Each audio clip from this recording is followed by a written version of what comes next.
అందరికీ నమస్కారం. ముందుగా ఈ వీడియోకి ఒక లైక్ కొట్టి మన ఛానల్ని సబ్స్క్రైబ్ చేసుకోండి. మన జీవితంలో ఒక ప్రశ్న ప్రతి ఒక్కరి మనసులో ఎప్పుడో ఒకప్పుడు తప్పకుండా మొదలవుతుంది. నేను ఎవరికీ అన్యాయం చేయలేదు, అయినా నాకెందుకు కష్టాలు వస్తున్నాయి?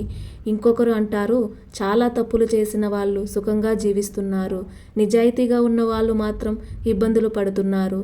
ఇది ఎక్కడి న్యాయం? ఈ ప్రశ్నలకు సమాధానం తెలుసుకోకుండా జీవితాన్ని అర్థం చేసుకోవడం చాలా కష్టం. ముందుగా ఈ వీడియోకి ఒక లైక్ కొట్టి ప్రతి ఒక్కరూ ఓం నమః శివాయ అని కామెంట్ చేయండి. మన కళ్ళకు కనిపించే ప్రపంచంలో ఒక నియమం ఉంది. విత్తనం ఎలా వేస్తే మొక్క కూడా అలాగే పెరుగుతుంది. మామిడి గింజ నాటితే మామిడి చెట్టే వస్తుంది. వేప గింజ వేసి మామిడి పండ్లు ఆశించడం ఎంత అసాధ్యమో, మన కర్మలకు విరుద్ధమైన ఫలితాలను ఆశించడం కూడా అంతే అసాధ్యం. ఈ విశ్వం యాదృచ్ఛికంగా నడవడం లేదా ఒక అద్భుతమైన ధర్మనియమం ప్రకారం నడుస్తుంది. మన ఋషులు కర్మ సిద్ధాంతం అని వివరించారు. కర్మ అంటే కేవలం పెద్ద పెద్ద పనులు మాత్రమే కాదు, మనం మాట్లాడే ప్రతి మాట, మనసులో ఉంచుకునే ప్రతి సంకల్పం, చేతులతో చేసే ప్రతి పని కూడా కర్మే. ఒక మంచి ఆలోచన కూడా కర్మే, ఒక చెడు ఉద్దేశం కూడా కర్మే. ఎందుకంటే ప్రతి ఆలోచన ఒకరోజు కార్యంగా మారే శక్తిని కలిగి ఉంటుంది. ఒక చిన్న ఉదాహరణ తెలుసుకుందాం.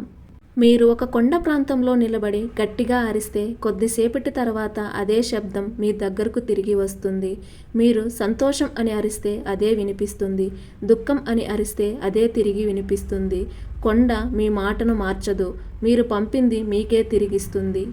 జీవితం కూడా అలాగే పనిచేస్తుంది. మనం ప్రపంచానికి ఏం పంపిస్తామో కాలం తిరిగి అదే మనం ముందుకు తీసుకొస్తుంది. అయితే ఇక్కడ చాలామందికి మరో సందేహం వస్తుంది. నేను ఈ జన్మలో ఎవరినీ మోసం చేయలేదు, అయినా నాకెందుకు కష్టాలు వస్తున్నాయి? ఈ ప్రశ్నకు సమాధానం చెప్పాలంటే మనం ఒక రైతును గుర్తు చేసుకోవాలి. రైతు ఒకే రోజు పొలంలో అనేక రకాల విత్తనాలు వేస్తాడు. కొన్ని విత్తనాలు వారం రోజుల్లో మొలుస్తాయి, కొన్ని నెలలు పడుతుంది, కొన్ని చెట్లు సంవత్సరాల తర్వాతే పండిస్తాయి. విత్తనం ఒక్కరోజే పడింది, కానీ ఫలితం ఒకేసారి రాలేదు. మన కర్మలు కూడా అలాగే ఉంటాయి. కొన్ని చేసిన వెంటనే ఫలితం ఇస్తాయి, కొన్ని సంవత్సరాల తర్వాత ఫలిస్తాయి, మరికొన్ని జన్మజన్మల తర్వాత కూడా ఫలించవచ్చని శాస్త్రాలు వివరిస్తాయి. ఇక్కడ ఒక ముఖ్యమైన విషయం అర్థం చేసుకోవాలి. కర్మ అంటే కేవలం శిక్ష విధించే వ్యవస్థ కాదు. కర్మ అంటే సమతుల్యతను కాపాడే ప్రకృతి ధర్మం. మీరు అగ్నిలో చెయ్యి పెడితే అగ్ని కోపంతో కాల్చదు, అది మన స్వభావం ప్రకారం పనిచేస్తుంది. నీటిలో రాయి వేస్తే అది మునుగుతుంది, నీరు ద్వేషంతో అలా చెయ్యదు, అది తన ధర్మాన్ని పాటిస్తుంది. అలాగే కర్మ కూడా ఎవరిపై కోపంతో పని చెయ్యదు, ఎవరిని ప్రేమించి ప్రత్యేకంగా ఆశీర్వదించదు, మన చర్యలకు తగిన ఫలితాన్ని మాత్రమే అందిస్తుంది. ఇప్పుడు ఇంకొక ప్రశ్న వస్తుంది, అయితే భగవంతుడు ఏం చేస్తున్నాడు? ప్రతి పనిని భగవంతుడే చేయిస్తే పాపం చేసిన మనిషికి శిక్ష ఎందుకు? ఇక్కడ ఒక చిన్న ఉదాహరణ చూద్దాం. ఒక పాఠశాలలో పరీక్ష జరుగుతుంది. ప్రశ్నపత్రాన్ని ఇచ్చింది ఉపాధ్యాయుడు, హాల్ని సిద్ధం చేసింది కూడా ఉపాధ్యాయుడు, సమయం ఇచ్చింది కూడా ఆయనే, కానీ జవాబులు రాసింది విద్యార్థి. పరీక్ష పూర్తయిన తర్వాత మార్కులు ఎవరికి వస్తాయి? ఉపాధ్యాయుడికి కాదు, విద్యార్థికే. ఎందుకంటే అవకాశం ఇచ్చింది ఉపాధ్యాయుడు అయితే నిర్ణయం తీసుకుంది మాత్రం విద్యార్థి. జీవితంలో కూడా ఇదే సూత్రం వర్తిస్తుంది. భగవంతుడు మనకు శరీరాన్ని ఇచ్చాడు, ఆలోచించే శక్తిని ఇచ్చాడు, మంచి చెడును తెలుసుకునే వివేకాన్ని ఇచ్చాడు, ఎంపిక చేసే స్వేచ్ఛను కూడా ఇచ్చాడు, కానీ ఏ మార్గాన్ని ఎంచుకోవాలో మాత్రం మన మీదే వదిలేశాడు. అందుకే శాస్త్రాలు మనిషిని కర్మ అని పిలుస్తాయి. మన నిర్ణయమే మన భవిష్యత్తును నిర్మిస్తుంది. ఇక్కడ ఒక విషయం మర్చిపోవద్దు, స్వేచ్ఛ అనేది గొప్ప వరం, అదే సమయంలో గొప్ప బాధ్యత కూడా. ఎందుకంటే ప్రతి నిర్ణయం ఒక కొత్త కర్మకు విత్తనం వేస్తుంది. ఈ రోజు మనం కోపంతో మాట్లాడిన ఒక మాట రేపటి సంబంధాన్ని దెబ్బతీయవచ్చు. ఈ రోజు చేసిన ఒక చిన్న సహాయం సంవత్సరాల తర్వాత అనుకోని ఆశీర్వాదంగా తిరిగి రావచ్చు. మనకు కనిపించిన విధంగా జీవితం ప్రతి క్షణం మన చర్యలను నమోదు చేస్తూనే ఉంటుంది. అందుకే పెద్దలు ఒక మాట చెప్పారు, జీవితం యాదృచ్ఛికం కాదు, అది మన ఎంపికల ప్రతిబింబం. కానీ ఇక్కడ ఒక గొప్ప రహస్యం ఉంది. గత కర్మలు పరిస్థితులను సృష్టించగలము, కానీ ఆ పరిస్థితుల్లో ఎలా ప్రవర్తించాలో నిర్ణయించే హక్కు మాత్రం ఇప్పటికీ మన చేతుల్లోనే ఉంది. అదే మన జీవితాన్ని మార్చగల అసలైన శక్తి, అదే కర్మ. సిద్ధాంతంలోని అత్యంత గొప్ప సందేశం. ఇప్పుడు ఒక ముఖ్యమైన విషయాన్ని అర్థం చేసుకుందాం. చాలామంది ఇలా అంటుంటారు, అన్నీ విధి ప్రకారమే జరుగుతుంటే నేను ప్రయత్నం చేయడం ఎందుకు? ఏది జరగాల్సింది ఉంటే అదే జరుగుతుంది కదా. ఈ ఆలోచన చాలా మందిలో ఉంటుంది. కానీ కర్మ సిద్ధాంతం చెప్పేది దీనికి పూర్తిగా విభిన్నంగా ఉంటుంది. ఒక పడవ నదిలో ప్రయాణిస్తుంది అని ఊహించండి. నది ప్రవాహం మీ గత కర్మలు వంటిది. అది ఒక దిశలో మిమ్మల్ని తీసుకెళ్లడానికి ప్రయత్నిస్తుంది. కానీ పడవకు చుక్కాని అని కూడా ఉంటుంది. దాన్ని ఎలా తిప్పాలో నిర్ణయించేది పడవ నడిపే వ్యక్తి. ప్రవాహాన్ని పూర్తిగా ఆపలేం, కానీ దాన్ని ఎలా ఎదుర్కోవాలో మాత్రం మన చేతుల్లో ఉంటుంది. మన జీవితం కూడా అంతే. గత కర్మలో కొన్ని పరిస్థితులను మన ముందుకు తీసుకొస్తాయి, కానీ ఆ పరిస్థితుల్లో మనం ఎలా స్పందిస్తాము అన్నదే కొత్త కర్మను సృష్టిస్తుంది. ఒకే సంఘటన ఒకరి జీవితాల్లో వేరువేరు ఫలితాలను ఇవ్వచ్చు. ఉదాహరణకు, ఉద్యోగం కోల్పోయిన ఇద్దరు వ్యక్తుల్ని ఊహించండి. ఒకరు నిరాశలో మునిగిపోతారు, కోపం, అసహనం, నిందలతో రోజులు గడుపుతాడు. మరొకరు అదే సంఘటనను ఒక అవకాశంగా చూస్తాడు. కొంత నైపుణ్యాలు నేర్చుకుంటాడు, మరింత కష్టపడతాడు. కొంతకాలం తర్వాత గతం కంటే మంచి స్థాయికి చేరుకుంటాడు. సంఘటన ఒకటే, కానీ నిర్ణయం వేరు. అందుకే ఫలితం కూడా వేరు. ఇక్కడ ఒక గొప్ప సత్యం ఉంది. జీవితంలో జరిగే ప్రతి విషయం మన చేతిలో ఉండకపోవచ్చు, కానీ జరిగే విషయానికి మన స్పందన మాత్రం ఎప్పుడూ మన చేతుల్లోనే ఉంటుంది. అదే మన భవిష్యత్తును నిర్మిస్తుంది. ఇప్పుడు ఇంకొక సందేహం కూడా వస్తుంది. మంచి మనుషులకే ఎందుకు కష్టాలు వస్తాయి? దీనికి ఒక వైద్యుడి ఉదాహరణతో చూద్దాం. ఒక రోగికి శస్త్రచికిత్స చేస్తున్నారు. బయట నుంచి చూసేవారికి అది బాధగా అనిపించవచ్చు, కానీ వైద్యుడి ఉద్దేశం శిక్షించడం కాదు, ఆరోగ్యాన్ని తిరిగి ఇవ్వడం. కొన్ని సందర్భాల్లో జీవితంలోని కష్టాలు కూడా మనలోని అహంకారాన్ని తగ్గిస్తాయి, సహనాన్ని పెంచుతాయి, ఇతరుల బాధను అర్థం చేసుకునే హృదయాన్ని ఇస్తాయి.